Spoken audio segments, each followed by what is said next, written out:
What's up everybody, and welcome back to my channel on my personal topic videos, and I don't even bother mentioning what the topic number is. Refer to the YouTube title yourself. And I'm back to discuss about the topic of intention. Now, let's establish a fundamental ground. Why am I stuttering? Now, intention is always there. There's no way in the world you can do something without intention. So simply saying I'm denying the fact that you can say, oh, I'm just doing it because I feel like it. At the very least, intention can result from a coping mechanism, be it that you're bored, you're angry, you're sad, or you're scared. A coping mechanism can also trigger an intention because you want to cope with a certain emotion or a certain situation. Hence, there's always an intention to your actions. So let's establish this fundamental ground before you go even further. But the main intentions that I want to talk about is about the great causes that occur during this period.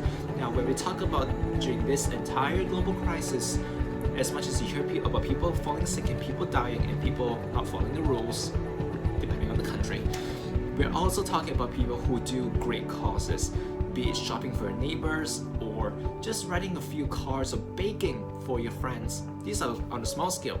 And on the millionaire scale, you're talking about people who donate millions to help people, who donate tons and thousands worth of supplies towards other communities. Then you will be asking, is Marcus going to be calling out these people for the good causes? Like, how dare he? Now, let's establish a thing. In this video, I'm not disregarding the good causes that people do. Secondly, I'm not going to question a specific individual, organization, or party on their actions because I am in no position to do that. All of this discussed is a general discussion and the loopholes that people may and will take advantage of. So, I mean, we're all humans. And during crises like this, human instinct tends to want us to take advantage of certain loopholes that would benefit us or at least minimize our losses. So as much as I'm criticizing ill intentions, I'm also not disregarding people's good intentions, which is why I will not be mentioning specific people, groups, organizations, or parties in this video. So just to be very, very clear. Now, if you look up on the tax regulations in certain places, so depending on where you come from, you can look it up. I won't mumble on about this, but there are many cases where tax can be discounted or waived a bit if you make charity donations. And it's quite a normal thing. There are certain things that allow you to pay less tax as long as you have the invoice or the receipt, and sometimes charity donations are one of them. And I'm not gonna deny it. Again, no names whatsoever. There are people who do charity for the sake of cutting their losses. It's very common. You may be asking why this happens. If you ask many millionaires, billionaires get taxed heavily by governments. It's normal because taxes go by percentage. So if you earn millions and billions, your taxes will be in at least thousands. So you're talking about lots of money being paid to a government. So I won't deny that there are rich people who try to use donations with the aims of cutting their losses or reduce the amount of tax. Second thing is publicity. You may notice, and I'm not saying, again, another disclaimer, it is okay to share about inspiration. Like, you made this certain donation, sorry about the background. You made a certain donation and you feel inspired, you feel great about helping people. It's good because many times a chain reaction of good causes starts from an inspiration. However, I have another issue, is certain dodgy cases of over publicity. Too much publicity. You see in every single magazine, every single newspaper, this person has to show up proclaiming, I've donated a few $1 million to a certain community. It comes to question, are you trying to show that you're a great person or what? Because to certain people, $10,000 is like a few cents.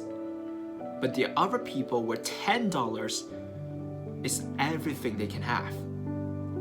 So is publicity of someone who donates a few $1 million that great compared to some people who literally use the very last inch of what they have to contribute still to society or the people around them?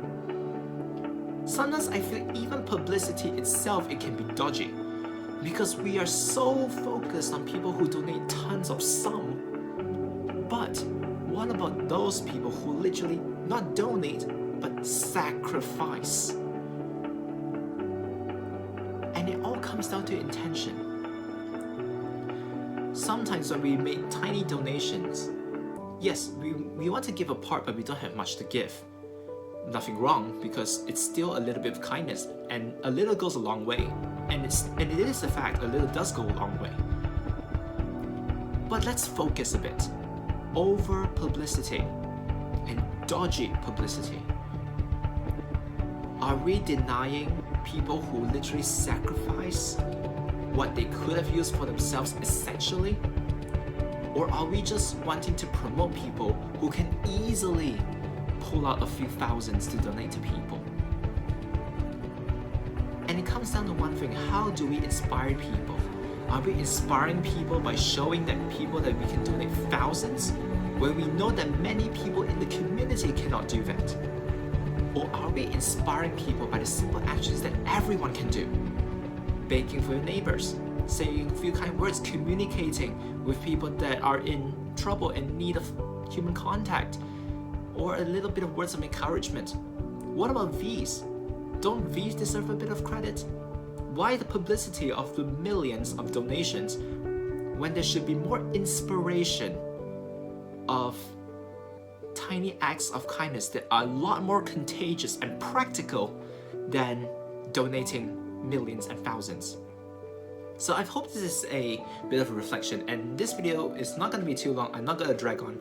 So I hope this is a reflection to anyone who watches this video actually. And I will end my video on this note.